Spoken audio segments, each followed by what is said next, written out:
नमस्कार दोस्तों, मैं डॉक्टर CK यादव। आपका बहुत बहुत स्वागत है हमारे यूट्यूब चैनल आयुर्वेदा केयर में।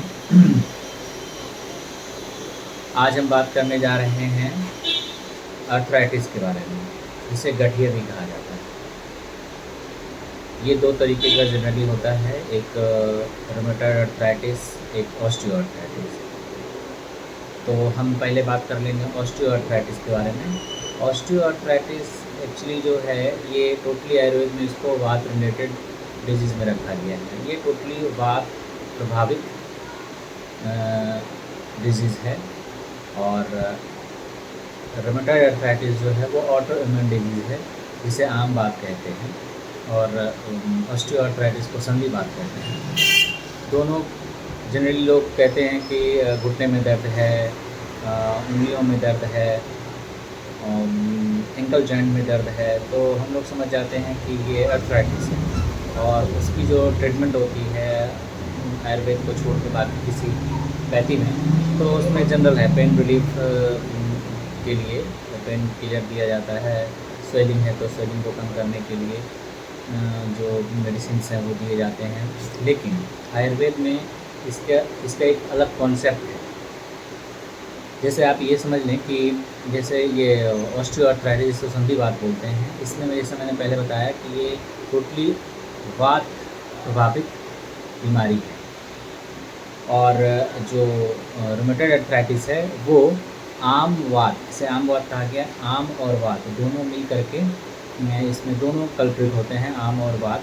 आम मीन्स कफ और वात तो जान ही रहे हैं वात, तो ये दोनों मिल करके उसमें कल्प्रिट हैं। और तो उसकी ट्रीटमेंट जो है वो बिल्कुल अलग हो जाएगी संधिवात की तुलना में। तो संधिवात में हम वात को जो वात ट्रिगर कर रहा है, हम वात को वात शामक औषधि यूज करेंगे, तब जा कर के वो संधिवात ठीक होगी। और आम वात के केस में पहले हमें आम पाचन करना होगा, तब जा कर के वात की चिकित्सा करनी पड़ेगी। तो दोनों में चिकित्सा का जो प्रोसेस है वो बिल्कुल अलग है। सिर्फ पेन किलर देने से या एंटी इन्फ्लेमेटरी ड्रग देने से संधिवात या आम वात यानी अर्थराइटिस की चिकित्सा नहीं होती है। और दोनों में एक अंतर ये भी है कि ऑस्टियोआर्थराइटिस में जनरली क्या होता है कि जो जॉइंट हैं वो क्षय होते हैं, जॉइंट घिसना चालू हो जाता है और उनके बीच का जो गैप है वो कम हो जाता है। और उस गैप में जो फ्लूइड होता है, ग्रीस जिसे बोलते हैं, आम भाषा में ग्रीस बोलते हैं, जनरली वो साइनोवियल फ्लूइड है। तो वो एक चिकनाहट है, एक चिकनाई बनाए रखने के लिए वो चीज़ें रहती हैं, तो वो उसमें ड्राई हो जाती है संधिवात के केस में, जिसकी वजह से बहुत बहुत ज़बरदस्त पेन होती है। पेन ऐसा लगता है कि कोई सुई चुभा रहा है, इस तरीके का पेन होती है। लेकिन इसमें देखा जाए आम बात में रूमेटॉइड अर्थराइटिस में, तो इसमें हम लोग ये देखते हैं कि यहाँ पे स्वेलिंग भी हो जाती है, उठने बैठने में जकड़ाहट होता है।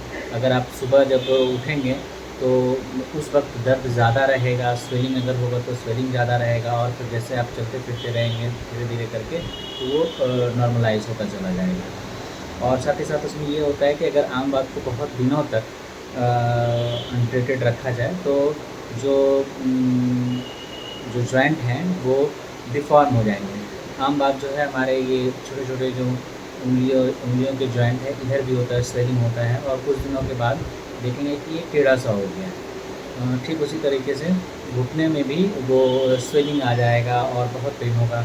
अगर पैर के उंगलियों में होंगी तो वो भी कुछ दिनों के बाद वो टेढ़ा हो जाएगा, डिफॉर्म हो जाएगा। तो ये डिफॉर्मिटी आ जाती है और ये बहुत लंबी ट्रीटमेंट चलने वाली ये डिजीज़ है। तो इसमें बहुत ज़्यादा पेन किलर खाना सही नहीं है, इसमें बहुत ज़्यादा एंटी इन्फ्लेमेटरी ड्रग खाना सही नहीं है। इसकी एक प्रॉपर चिकित्सा होनी चाहिए, जो कि मेरे हिसाब से किसी अन्य पैथी में नहीं है। जो हमारी आयुर्वेद है इसमें इसकी जड़ से समाधान की पूरी प्रोसेस बताई गई है, जिसमें आपको न सिर्फ मेडिसिन, न सिर्फ औषधि, बल्कि आपके खान पान, रहन सहन और कुछ योगा, कुछ आसन, फिज़िकल एक्टिविटी कुछ ऐसे आपको बताए जाएंगे, और कुछ ऐसी चीज़ें जो आपको बिल्कुल भी नहीं खानी है। आहार विहार जिसको बोला गया है, क्या आहार लेना है, क्या करना है, कैसे रहना है, तो उन सब चीज़ों को भी फॉलो करने की बात कही गई है। तो आयुर्वेद में इसको हम 2 तरीके से चिकित्सा करेंगे। पहले तो हम लोग औषधि को देकर के कुछ दिनों तक जो है उसका लाइन ऑफ ट्रीटमेंट है, जो स्टेज ऑफ ट्रीटमेंट है उसको फॉलो करेंगे। बहुत सारे केसेस में ये देखा जाता है कि अगर ये नया है तो औषधि से ही कुछ दिनों में 3 से 6 महीने में ये नॉर्मलाइज़ हो जाता है। अगर पूरे आहार विहार को फॉलो करें, साथ ही साथ औषधि को लें, तो इसमें देखा जाता है कि ये चीज़ें 3 से 6 महीने में अगर नया हो तो ये जल्दी ही ठीक हो जाता है। चूँकि आयुर्वेद में लोग बहुत दिनों के बाद आते हैं, सारी दुनिया में जब सारी चिकित्सा कर लेते हैं, जब उससे फ़ायदा नहीं होता है तो आयुर्वेद में आते हैं। तो इस स्थिति में थोड़ा समय देना पड़ेगा। अगर आप बहुत दिनों से इस बीमारी को लेकर के आए हैं, तो अगर आप चाहेंगे कि आयुर्वेद में जाते ही ये छू मंतर हो जाए, कोई जादू हो जाए, तो ये ऐसा नहीं होने वाला है। आपको समय देना ही पड़ेगा, आपको परहेज़ करना ही पड़ेगा, जो हम लोग गाइडलाइन देंगे वो आपको करना ही पड़ेगा, तभी जा कर के बीमारी खत्म होगी। तो विशेष अब इसमें ज़्यादा मैं कुछ नहीं बोल सकता, वीडियो ऑलरेडी बहुत लंबा हो चुका है। तो मैं ये कहूँगा कि अपने नज़दीकी आयुर्वेद क्लिनिक में जाएँ और वहाँ के डॉक्टर से आप कंसल्ट करें, उनके दिए गए आहार विहार और औषधि को फॉलो करें।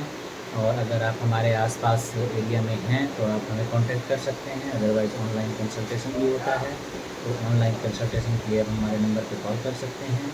और हमारा जो क्लिनिक है वो आपको एक नंबर मैं बता रहा हूँ, उस नंबर पे आप कॉल करके एड्रेस जान सकते हैं।